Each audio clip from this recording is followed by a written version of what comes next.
In my video today, I'm not going to focus on English communication or English language. Instead, I'm going to focus on a very beautiful message of a beautiful poem written by William Wordsworth, that is Daffodils. Yes, I'm going to focus on the meaning and the theme of the beautiful nature poem Daffodils written by William Wordsworth. আমরা তো সবাই জানি যে এই daffodils কবিতাটি শুধুমাত্র স্কুলে কলেজে বা ইউনিভার্সিটিতেই নয়, ইভেন কি অনার্সের স্টুডেন্ট যারা আছে যারা নাকি ইংরেজিতে অনার্স নিয়ে পড়ে, ইভেন কি তাদেরকেও কিন্তু এই পোয়েমটা পড়তে হয়। It means this is internationally famous poem. And of course William Wordsworth is one of my favourite poets in England. তো দেখে নিই সেই কবিতাটি মেসেজটা একটু ডিপলি পড়ার আগে আমরা একটু দেখে নিই যে উইলিয়াম ওয়ার্ডসওয়ার্থ এক্স্যাক্টলি কে ছিলেন। So William Wordsworth, he was born in the year 1770 on 7th April. তো 7th এপ্রিলে 1770-তে উইলিয়াম ওয়ার্ডসওয়ার্থ জন্মগ্রহণ করেছিল ইংল্যান্ডের ককারমাউথ, কাম্বারল্যান্ড এই জায়গাতে। উইলিয়াম ওয়ার্ডসওয়ার্থ যখন লিরিক্যাল ব্যালেডস লিখেছিল in collaboration with his friend Samuel Taylor Coleridge, সেই সময় থেকে ইংলিশ লিটারেচারে বা ইংরেজি সাহিত্যে বা রোম্যান্টিক মুভমেন্ট শুরু হয়। You can say that William Wordsworth is not only a nature poet but also a romantic poet who lost his parents at his early age and always tried to be an escapist. No doubt he is a nature poet and most of his poems deal with the nature and the natural elements. তো আজকে যে কবিতাটি আমরা পড়ব William ওয়ার্ডসওয়ার্থের লেখা daffodils, the message is same. William Wordsworth always loved nature and always loved to be alone with nature. আর বিশেষ করে আমি ফোকাস দিয়ে পড়ছি যারা নাকি নর্থ বেঙ্গল ইউনিভার্সিটি মানে NBU যারা ফার্স্ট ইয়ার সেকেন্ড সেমে পড়ছে তাদের কম্পালসারি ইংলিশে কিন্তু আমাদের ড্যাফোডিলস কবিতাটি আছে। So without wasting time let's get into the details of this poem daffodils. চলো তাহলে আমরা প্রত্যেকটা লাইনের ডিকোড করি, প্রত্যেকটা লাইনের আমরা এখন পোস্টমর্টেম করব এই ড্যাফোডিলস কবিতাটি।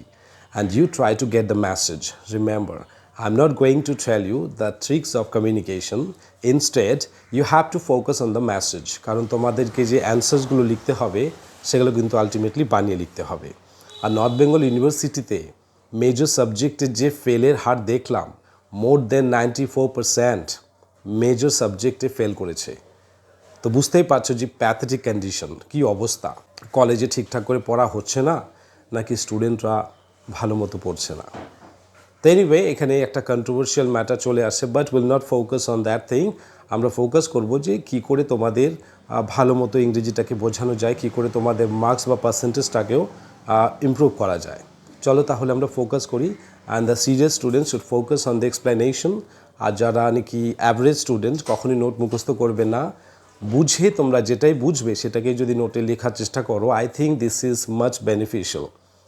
ওকে, কারণ লিটারেচার কিন্তু একটা পার্ট অফ হিস্ট্রি বলতে পারো।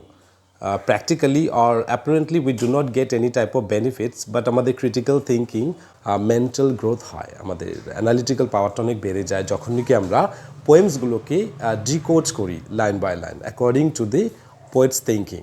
চলো তাহলে পড়ে নিই আমরা উইলিয়াম ওয়ার্ডসওয়ার্থের লেখা daffodils.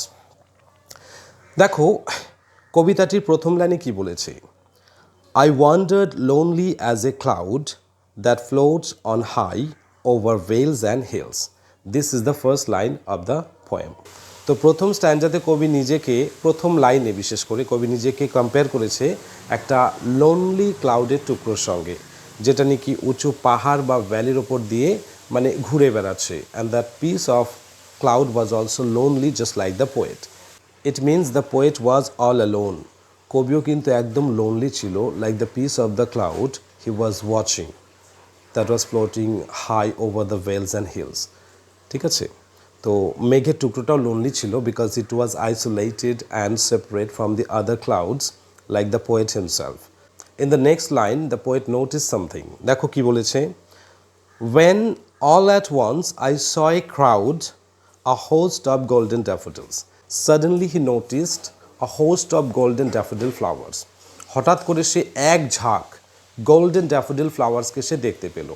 And where did he see them, আর মনে রাখবে যে কোথায় দেখেছিল কবি।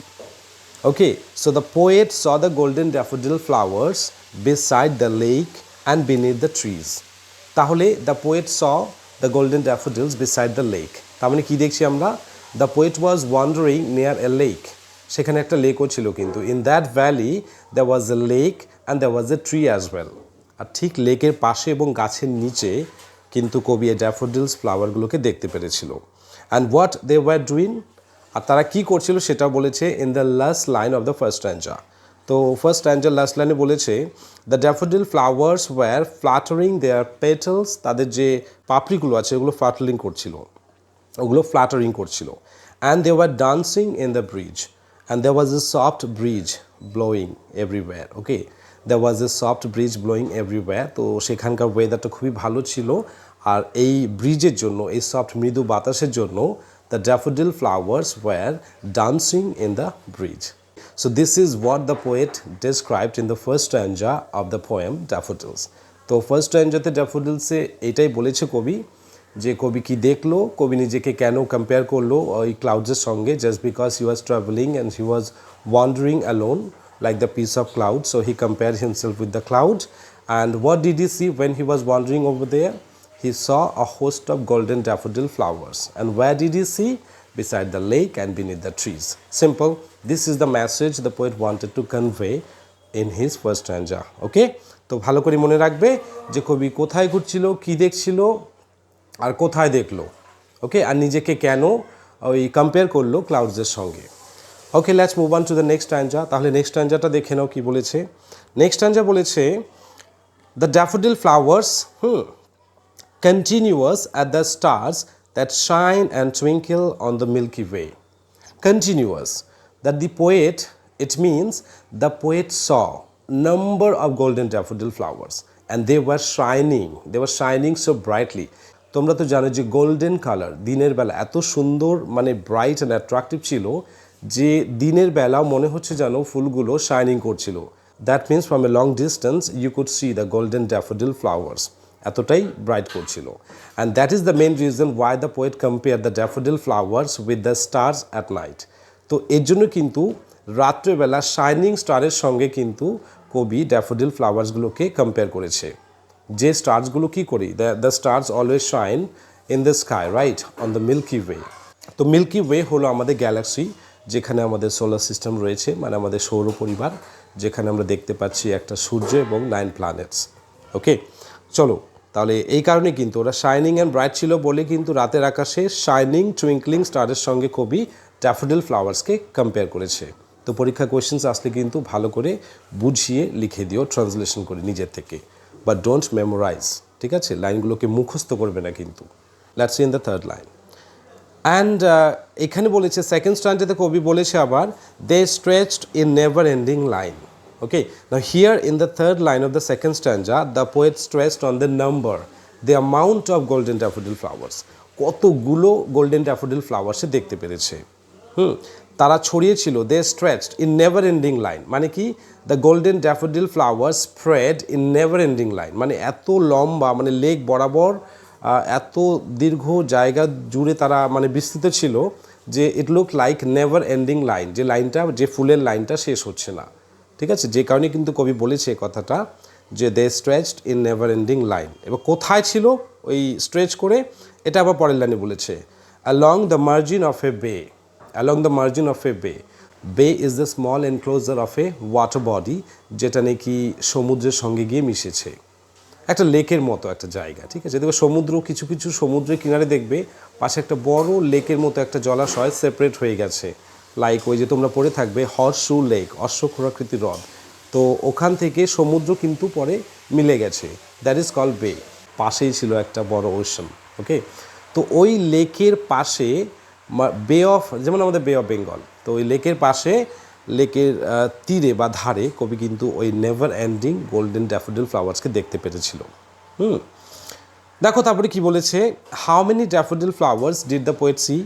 হি mentioned 10,000 saw I at a glance, but don't think that the poet saw 10,000, exactly 10,000. কবি কিন্তু exactly 10,000 flowers দেখেনি, rather he wanted to highlight the number, he wanted to stress on the amount of golden daffodil flowers. তো কতগুলো দেখেছিল?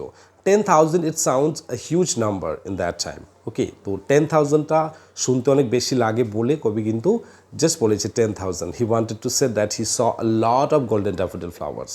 ঠিক আছে, তো এই কথাটা ভালো করে বুঝে নিও। হ্যাঁ, অ্যাট এ গ্ল্যান্স মানে এক দৃষ্টিতে কবি 10,000 ড্যাফোডিল ফ্লাওয়ার্স দেখেছে। And what were the doing in the second stanza, what were the daffodil flowers doing? Second স্ট্যান্ডাতে ড্যাফোডিল ফ্লাওয়ার্সগুলো কী করছিল? Very simple, they were tossing their heads. Daffodil ফ্লাওয়ার্সগুলো যে ছিল না, তারা মাথাগুলো, they were tossing their heads. Toss মানে দোলানো, ঠিক আছে, শেকিং, টুয়ার্লিং, এইভাবে সুইঙ্গিং করা। Tossing their heads in sprightly dance, এর মানে কি? They were so happy, they were happy and full of spirits. ঠিক আছে, তারা ডান্স করছিল, তারা এতটা হ্যাপি ছিল যে তারা মাথাগুলো দোলাচ্ছিল এবং ডান্স করছিল। Were along the margin of a bay, একটা সমুদ্রের কিনারে বা লেকের পাশে এবং সমুদ্রের কিনারে। Let's move on to the third stanza. Third স্ট্যান্ডাতে দেখি কি বলেছে। থার্ড স্ট্যান্ডাতে থেকেও কোয়েশ্চেন আসতে পারে, তোমাদের ভালো করে বুঝে নাও। The waves beside them danced, তার মানে কি ড্যাফোডিল ফ্লাওয়ার্সগুলো তো ডান্স করছিলই, ইভেন কি তার পাশে যে ওয়েভসগুলো ছিল, মানে লেকের ওয়েভস অথবা সমুদ্রের যে ওয়েভসগুলো ছিল, তারাও ডান্স করছিল। It means the daffodil flowers and the waves, they were both beautiful parts of nature. কবি কিন্তু দুটো সুন্দর জিনিসকে দেখতে পাচ্ছে, তাই না? But they outdid the sparkling waves in glee, কিন্তু ড্যাফোডিল ফ্লাওয়ারের যে বিউটি, সেটা কিন্তু ওই স্পার্কলিং ওয়েভস মানে চকচক শাইনিং করছে যে ওয়েভসগুলো, সূর্যের কিরণে যে ওয়েভসগুলো চকচক করছে, তার থেকেও বেশি সুন্দর ছিল ওই ড্যাফোডিল ফ্লাওয়ার্সের golden beauty. Okay, so this is what the poet wanted to highlight.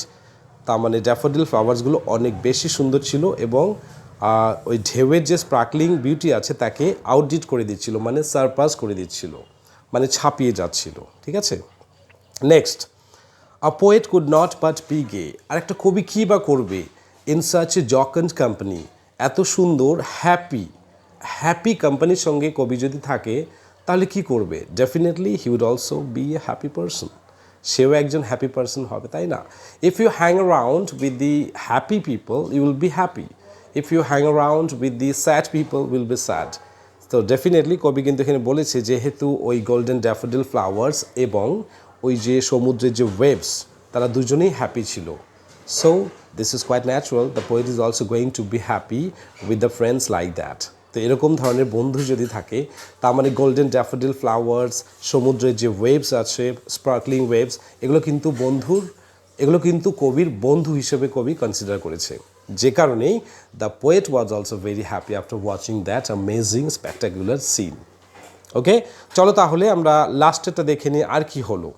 I gazed and গেজড, তো এখানে আর জকেন্ট কোম্পানি মানে কি? জকেন্ট মানে হলো হ্যাপি, মনে রাখবে। হ্যাঁ, কোম্পানি মানে তো তোমরা জানোই, ব্যাড কোম্পানি মানে সঙ্গ যেটাকে বলে, বা সঙ্গী। I gazed and gazed, but little thought what wealth the show to me had brought.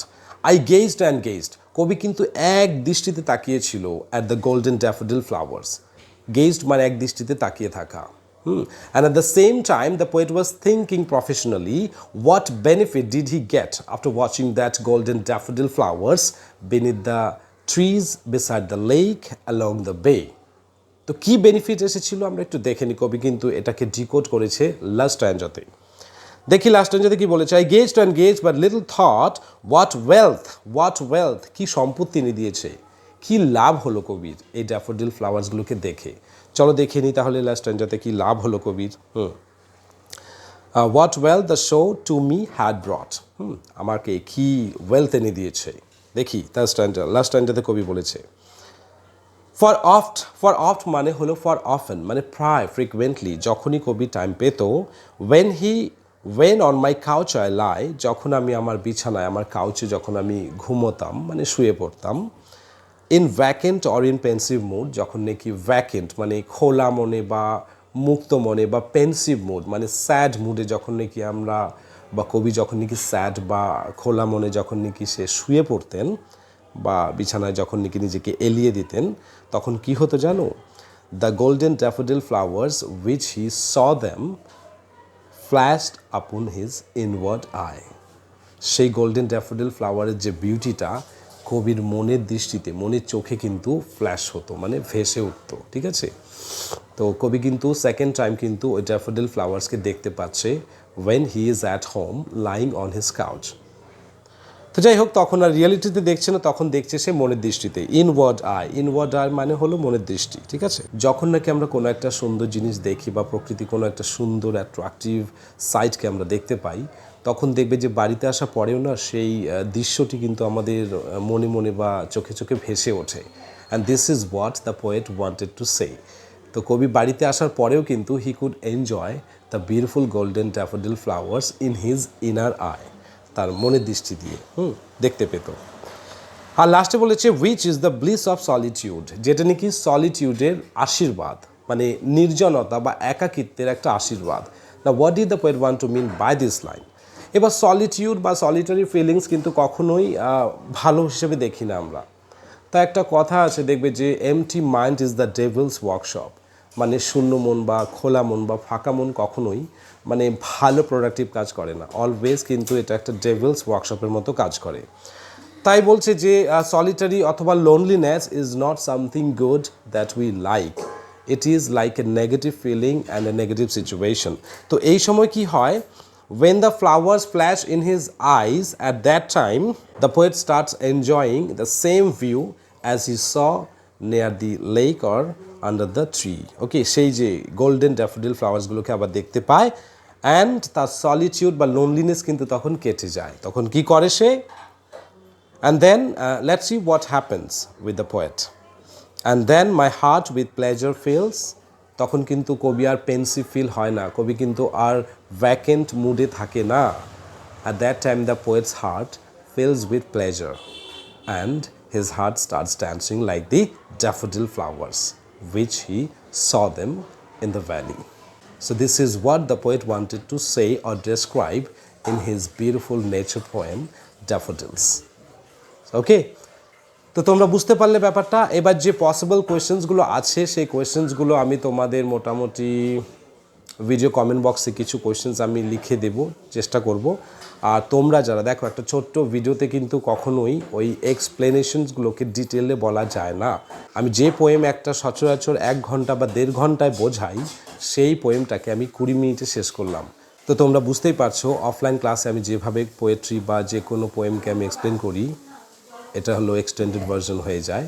কিন্তু যখন নাকি আমি ফ্রেমের মধ্যে ক্যাপচার করি, like within 20 minutes, within 10 minutes or 15 minutes, and this is quite natural, I cannot explain the same way as I explain the poems in my offline class with the students. তো তোমরা যারা নাকি কবিতাগুলোকে আরও extended ভার্সনে আরও ভালো করে ডিটেলসে যদি বুঝতে চাও, then you have to connect with me in my online class. তো আমাদের অনলাইন ক্লাসে কিন্তু তোমরা আসতে পারো, অথবা আমি পার্সোনাল ট্রেনিংও দিয়ে থাকি। যে সমস্ত স্টুডেন্টরা দূরে থাকে বা the students who can not physically come to my home because of the long distance, তারা কিন্তু ভার্চুয়াল মিটে মানে গুগল মিটে আমি কিন্তু পার্সোনাল ট্রেনিং ক্লাসও দিয়ে থাকি। তোমরা যারা নাকি কলেজে পড়ছো, কমার্সে ফার্স্ট ইয়ার সেকেন্ড সেমে পড়ছো, ইংলিশ কম্পালসারিটা তোমাদের আছে, তাহলে কিন্তু তোমরা কানেক্ট হতে পারো। And you can simply dial the numbers which is flashing on the screen right now. আর আমাকে ফলো করার জন্য তোমরা আমার সঙ্গে থেকো, ফেসবুকে থেকো, আমার ইউটিউবে থেকো। আর ইউটিউবের নাম তো তোমরা হয়তো জানো অনেকেই, তোমরা হয়তো আমার ইউটিউব চ্যানেলের সঙ্গে কানেক্টেড রয়েছো যারা নাকি ফেসবুকে আমার সঙ্গে আছো। তো তবুও একবার রিপিট করে দিচ্ছি, আমার ইউটিউব চ্যানেল যারা নাকি জানে না, তোমরা আমার ইউটিউব চ্যানেলে ফলো করো, যেটা হলো দুর্লভ স্মিথ। এই দুর্লভ স্মিথ হলো এটা আমার ইউটিউব চ্যানেল। তো if you want to enjoy more explanations from my channel, so you can visit my channel. If you have any doubts or query or confusion, simply write on the comment box below. I will come up with the new videos with the solution that you are looking for. Okay? Fine. So see you in the next video and stay connected, stay tuned. Bye-bye. Stay happy and spread happiness. See you. আর হ্যাঁ, অনেকে জানি যে ইংরেজি ভাষায় কথা বলতে পারে না বা ইংরেজি বানিয়ে লিখতে পারে না বলে তাদের প্রবলেম হয়। তাদের জন্য আমি একটা বলবো যে you can simply join my online or offline classes to improve your communication skill. Don't need to worry about it. If you can understand English, if you can write English, if you can read English, but what if you cannot speak in English? The society will not give you value and importance. So that's why I recommend everyone build up this English communication skill as soon as possible. Otherwise, you're going to lose a lot of opportunities, and the doors of opportunities will be closed for you after your college. তো একটা কথা আমি সবসময় বলি যে students understand education after graduation, but my students understand education before graduation. Okay, So without wasting time, let's develop the skills and abilities. No one can put you down in the society. No one can stop you from achieving your goal. Okay? Bye-bye, shine on, stay happy, and spread happiness. Bye.